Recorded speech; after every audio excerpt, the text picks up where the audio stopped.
Okay, good morning, good afternoon, good evening, and welcome to BWTM Sports Gaming. You know us. You know us over the last 10 years. When we say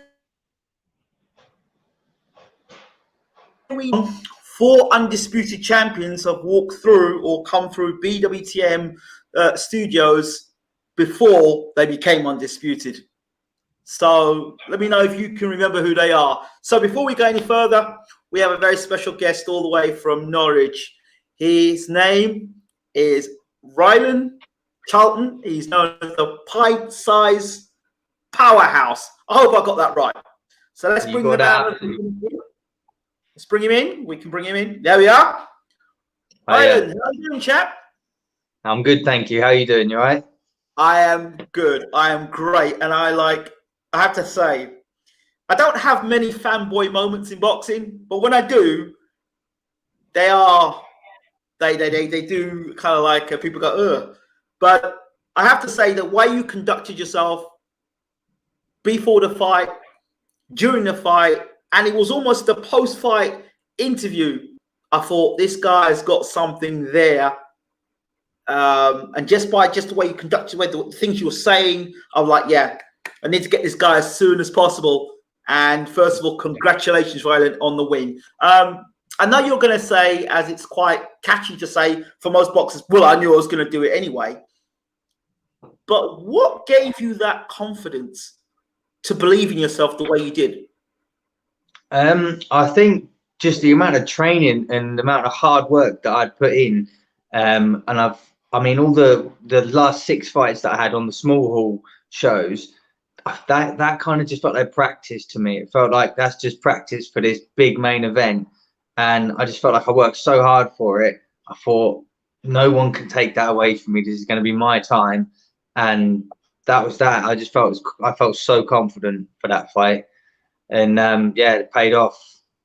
So the small hall shows, usually the script, from what I've seen the script as, small hall shows, small hall fighters, they step up, they fight the guy, the prestige fighter, the guy that's got the amateur experience, the guy that's got the gold medal, the guy that's got... And from what I noticed, without being disrespectful, it seems that a lot of small hall show fighters, and I don't like using that term, end up being cannon fodder for the guy that's 30-0, 25-0, 20-0, the guy that's being pushed, the one that's back, the one that's got the big promoter, the one that's got the big contract, and you just come over to get bashed up, basically, as Nigel Bell would say. Yeah, and he called me over here to get bashed me up. So basically, was that the script for you as well, Ryan? Well, yeah, of course. That's what it is the whole time. I knew that was what I was going to be. I'm like the bait. That's all I am, is like the bait. I get in there and I'm supposed to get knocked out. But that's what I've been training for. Now I realise the small hall show's dead. There's nothing going on. I thought they need good fights on TV now. They want 50-50 fights. No one wants to see the guys fighting these journeymen anymore. They want to see proper fights. And I thought if I work my ass off, train like mad, and I'm going to get a call, and I'm not going to, I'll be the bait, but this bait's going to bite back. And that's what happened.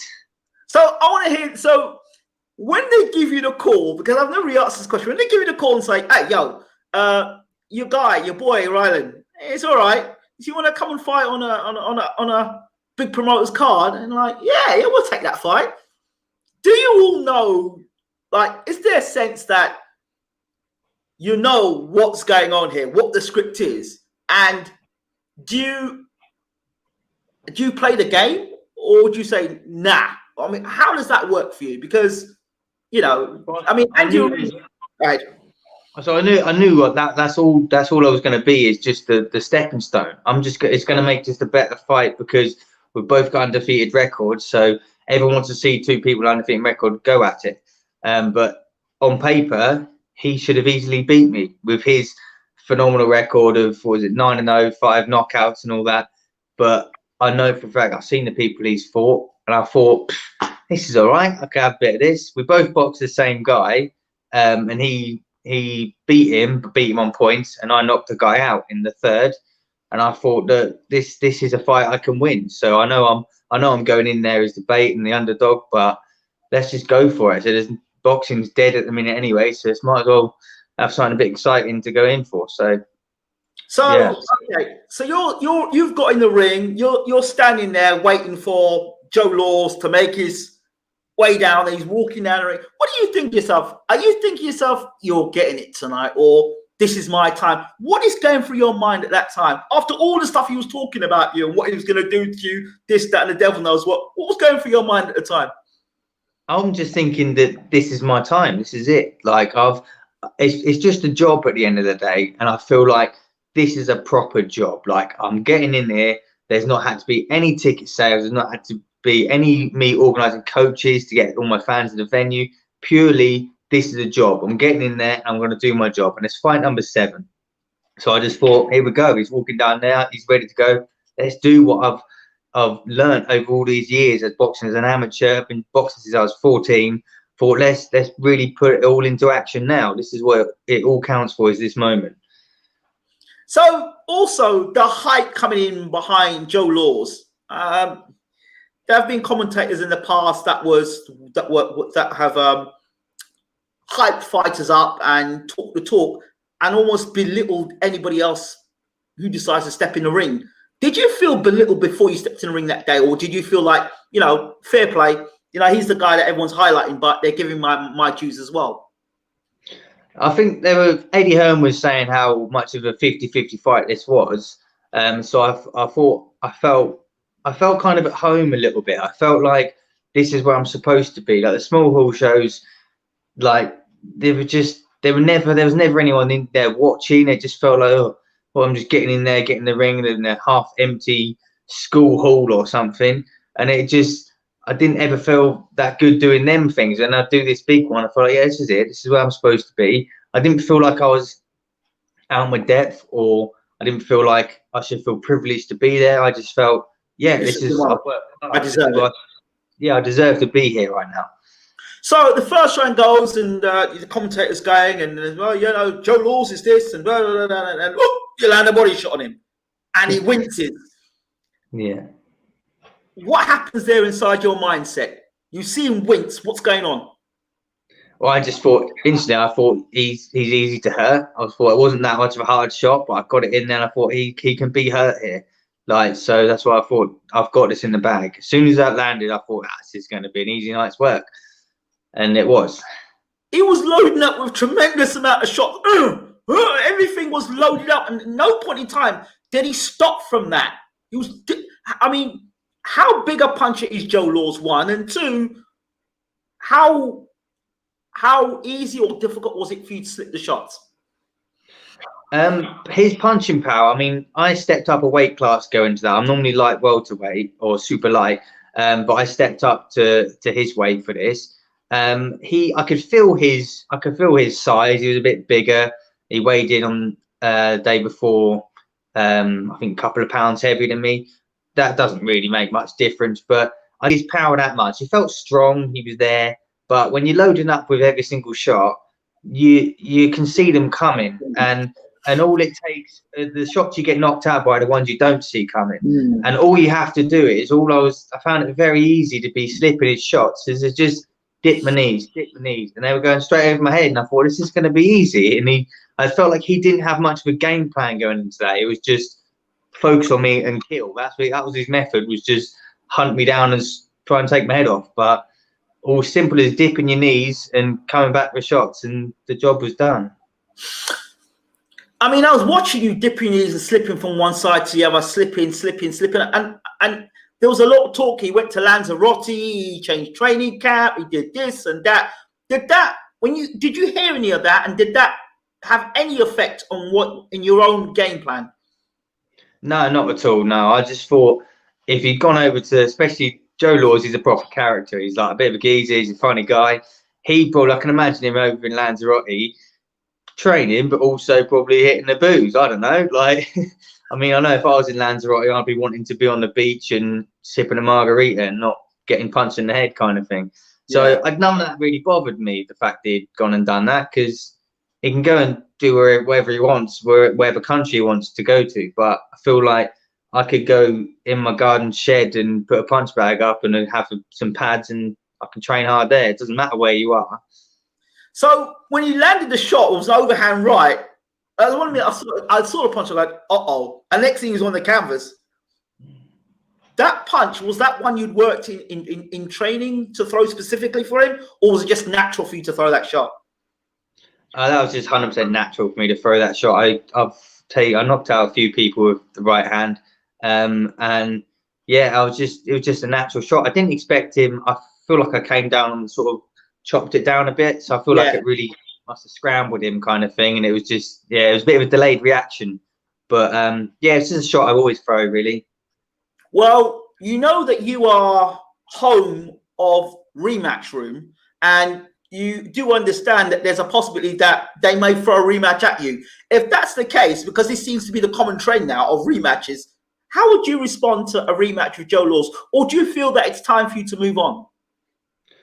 Personally, I don't see the point in a rematch. I feel like, one, he's a weight above me, and two, if it was a close fight, I'd be like, yeah, 100% we'll have the rematch. But it was quite easy for me to finish him, get him out in 3. So I feel like a rematch wouldn't really be necessary.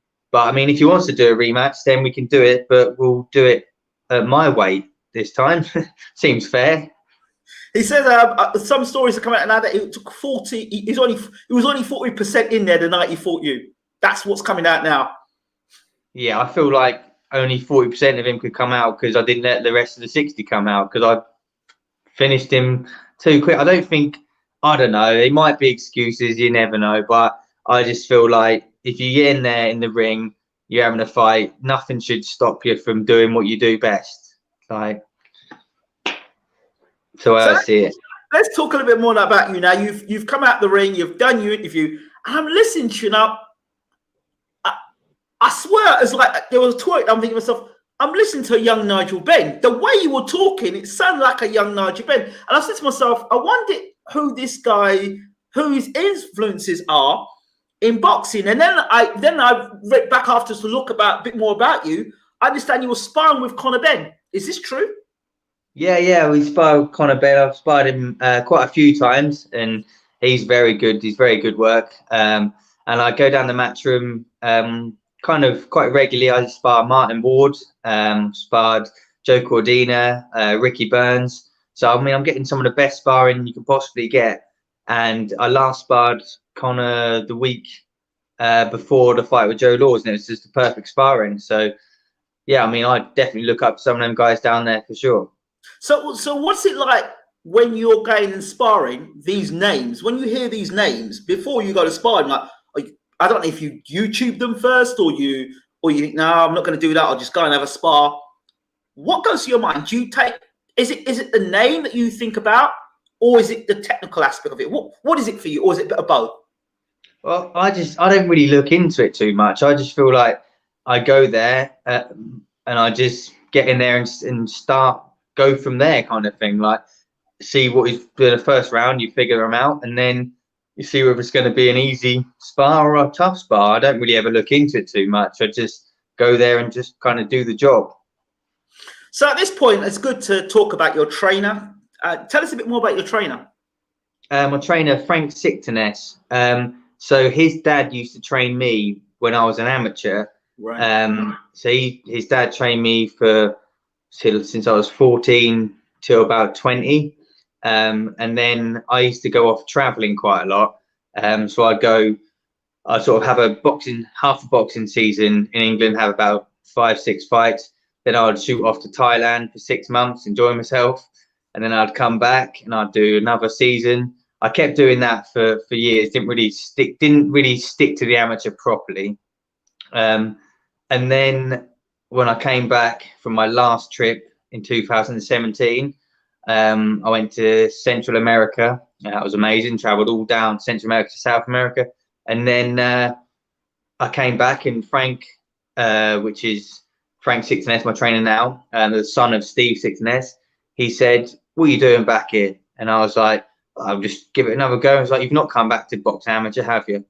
And I thought, well, might as well get paid for getting punched in the head, so let's give it a go. And then he got his license, and then his trainer's license, and then I got my boxing license, pro license. I thought, let's give it a good crack, and I've just stuck at it, and this is as grounded as I've ever been.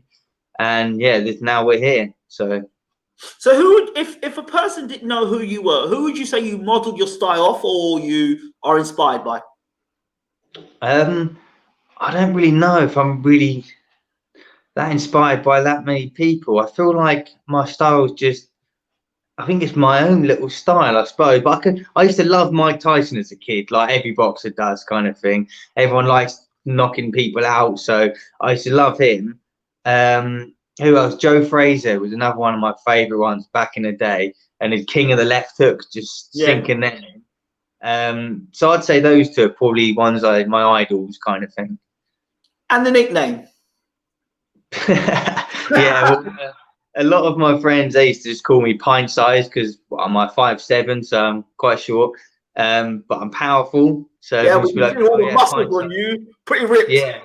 Yeah. So I thought Pint size Powerhouse, and that's kind of stuck, and everyone seems to like it, so it's good.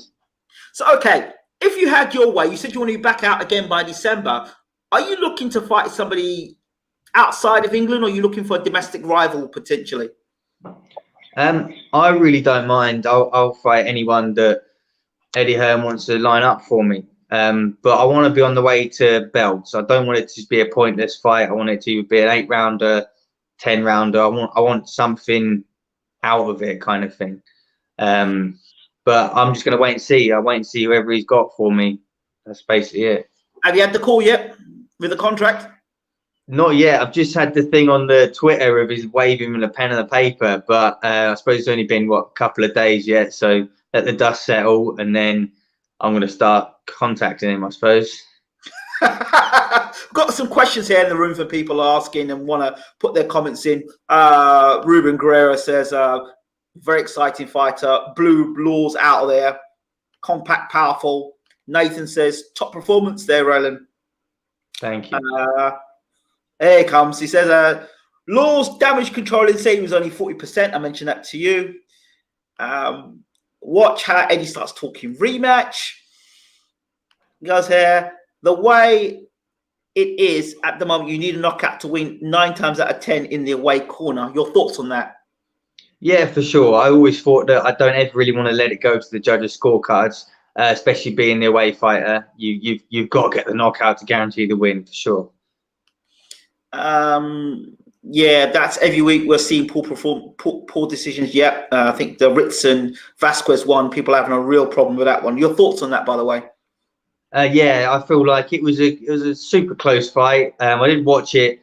I didn't watch the whole lot. I watched about 4 or 5 rounds of it, and it seemed pretty even to me. But I can't comment too much because I didn't watch the whole fight. So okay. It says here, Naz Castro says your right hand's naughty, mate. Killer, my opinion. Thank you. Ruben says Laws had unfortunate come up in sport, being Eddie's favourite for him to come out of excuses after losing to someone who's come up hard way on small halls with short notice B-side fights. Thoughts? Yeah. Like it's been, I suppose Laws is the top ticket seller. Like, so if he's the top ticket seller, and Eddie's always going to get him on his shows, kind of thing. But someone like me, I need to get the backing from the people to become a bit better, I suppose, and get on the shows, I suppose. I don't know. Then Naz Castro says, yeah, brilliant. Joe Fraser still smoking. Yes. Question, the hairstyle. Where'd you get the hair done? And give them a shout out as well, by the way. Pardon? Give them a shout out as well where you got the hair done. Yeah. Clara Weaven and Braden. She's absolutely awesome. I went there for my 2nd fight, and as soon as she'd done my hair, it was brilliant. Felt like I had a facelift to start with, so killed 2 birds with 1 stone there. But yeah, I love getting my hair done by her, and she can do all sorts of styles. I've been looking at loads of different styles, and it's going to be a different style for my next fight for sure. Fantastic. Lev, our very good friend on the channel, says, if the rematch comes off, will anything change in your training camp? No, I mean, I don't really think I need to change anything if it worked the way it worked, kind of thing. I think I'll what will be good is I'll have a proper 6 to 8 week camp instead of 2 weeks notice. So 2 weeks notice. Yeah, I got 2 weeks notice for that fight. Yeah. Dang. I don't know if I, you know what? I don't know if I'll be taking a rematch. If I got beat that way, right, and I had 2 weeks notice, and you come up a weight to fight me, and that happened, no, no, we're not having a rematch. It's okay. Forget it. We're not fighting. We're not fighting. Don't do it. Listen, Eddie. Listen, I'm going away. I'm going back to Lanzarote. Yeah, that's exactly it. I feel like, I mean, if I had the 6 to 8 weeks notice, then it'll be the same outcome, but maybe in the first round, I would say. Ouch. Yeah, welterweight division UK hot at the moment. So you've got here Ben, Congo, McKitson, Clay, all good fighters. Yeah. So we talked about yourself in terms of the future, and obviously you're an ambitious young man. You want belts. I understand that. Who in the welterweight division today, if you could get your dream matchup, who would it be against? Any of the top welterweights? Be careful what you say, because Derek James is a good friend of the show, so be careful. I don't really know, to be honest. I don't watch too much of. I don't watch a lot of boxing. I'll be honest. So anyone up there with a belt, I'll have a pop at them. I really don't mind. I'm not fussed. There's no one I particularly want or know that I could beat. Anyone. Are you playing the game with us here? Because I know Andy Ruiz. Like Andy Ruiz was saying, "Oh, you know what? I'm just a fat guy, and you know, please, Eddie, give me the fight, please, Eddie, and you know, look all innocent." And I knew Andy Ruiz had done X amount of amateur bouts. I'm like, this is a bad fight for Joshua. I'm like, oh, he's only a fat kid in America. We'll fight him. You saw what happened afterwards, right? So Yeah. you playing the game here. You're telling us you just don't watch boxing. You just like No, honestly, that's the God's honest truth. I'm not really. I don't have Sky. I don't watch other people, but I see highlights on social media. But I purely focus on myself. I just do my training. I work, and that's it. And I do it more for like mental health wise. Like training is so good for you. Like if I find I don't train, I'm grumpy and all that. I feel like I'm doing it more for myself more than anything. See, you're one of these guys that just don't know, just cruising. You know, if there's a fight, yeah, I'll take the fight. Yeah, I'll fight him. And there's nothing much to it. There's no attachment to it. Just the attachment is only you, but getting yourself to be the best Rylan Charlton you can be. Yeah, for sure. Yeah, I want to go far in the sport, but the only one I focus on is myself. Training as hard as I possibly can, enjoying my life, and just waiting for the fun moments to roll in. Got a big question coming up here, I think. Right, and do you think too much emphasis now is on unbeaten records and criticism of fighters taking losses in good fights against good opposition? Nathan, yeah, I think records are for DJs, aren't they? Like you look at my record, I've got before that fight, I'm now 6-0 and 1 draw. But people look at the draw and think, oh, he's crap, he's got a draw.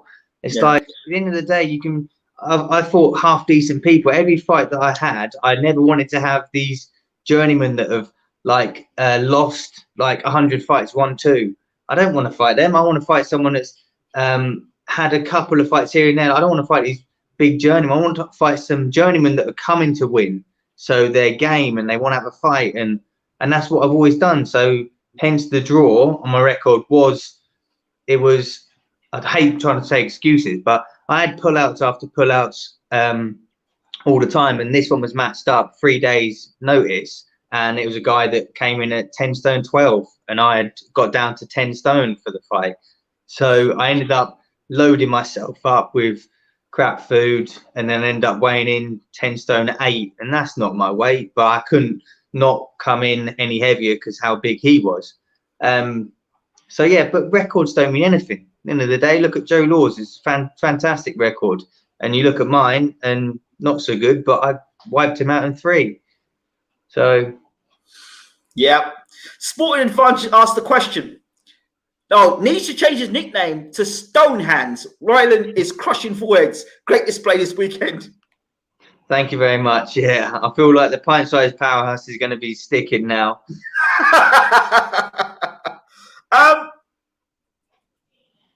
So, with your career now, and all these people are on you, you know, obviously you want to know who you are, want to talk about you, want to know who you are as an individual. One of the things I've noticed with guys that get to fight, they get their careers rushed. So guys that could really go on to be pay-per-view stars or really good, solid champions, their careers are getting ruined by getting fights too early. What are you going to do to ensure that you don't end up becoming a journeyman fighter per se, and you can actually make a good living out of this career, out of boxing? Well, see what happens with Eddie. See where he comes back with. I don't know, what's the contract? I don't know, 3-fight contract. I want to know what he wants to do with me with them 3 fights. I want to know whether it's just going to be 3 fights with bums. If it is, see you later. I don't want that. I want fights where I know I'm going to be progressing and going forward with fighting half decent people. I want to know what he wants to do with me, where he wants me to go. And he's got to have a plan. The narrative, daring to be great. Mate, you're going to have to take this fight, because if you don't take this fight, I don't know if I can offer you anything else. You've got to get out there and fight. And then you're fighting a guy who's 30-0 and 25 by KO, Olympic gold medalist, and you're daring to be great for a world title shot in America. How do you respond to that? That's a tough fight. You wanted a tough fight? Well, you've got a tough fight. He's 30-0. You like tough fights. So we've seen it so many times before. So I don't think you'll be any different in getting offered that sort of that sort of scenario. Maybe not 30-0 and Olympic gold medals, but you know what I'm talking about. How do you balance the, well, you know, I want to win belts with the daring to be great, get paid well, but get bashed up? Well, try not to get bashed up. That's the main thing.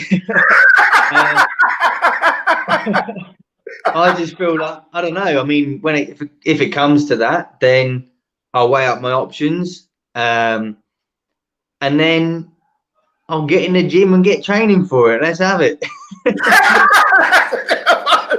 Fair enough. Fair enough.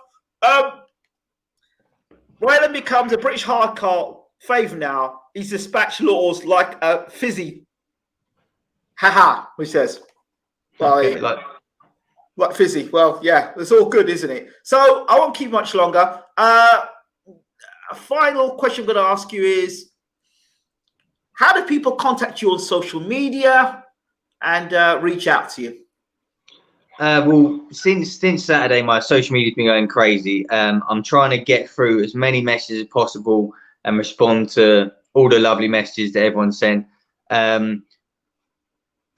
Contact me via social media, I suppose. I will find the message, I will get through it, I will read them. I suppose Instagram, I've just set up a Twitter. I never had a Twitter before, which I wish I did have, seeing as I went trending on Twitter. I didn't know what that meant, kind of thing. But I've just got Twitter, so go through Twitter, Instagram, those ones, and I'll get back to as many people as I possibly can. Fantastic. Any shouts to any sponsors or any people that have been good to you? Please do. Yeah, I would like to have a big shout out to my sponsors, so Fire Snuff, Assemble Scaffolding, and We Solve All. I want to say thank you very much for helping me out, and I want to say a massive thank you to everyone that supported me and messaged me and started following me. There's a lot more of me to come. I want to say just thanks for all the support. And do you want to get a shout out to Norwich as well, because that's where you're from? Give us a little shout out to Norwich. Yeah, I forgot about that one. Thank you very much, Norwich City. Really appreciate all the support. Shout out to everyone in Norwich. Thank you. Fantastic. And anybody else?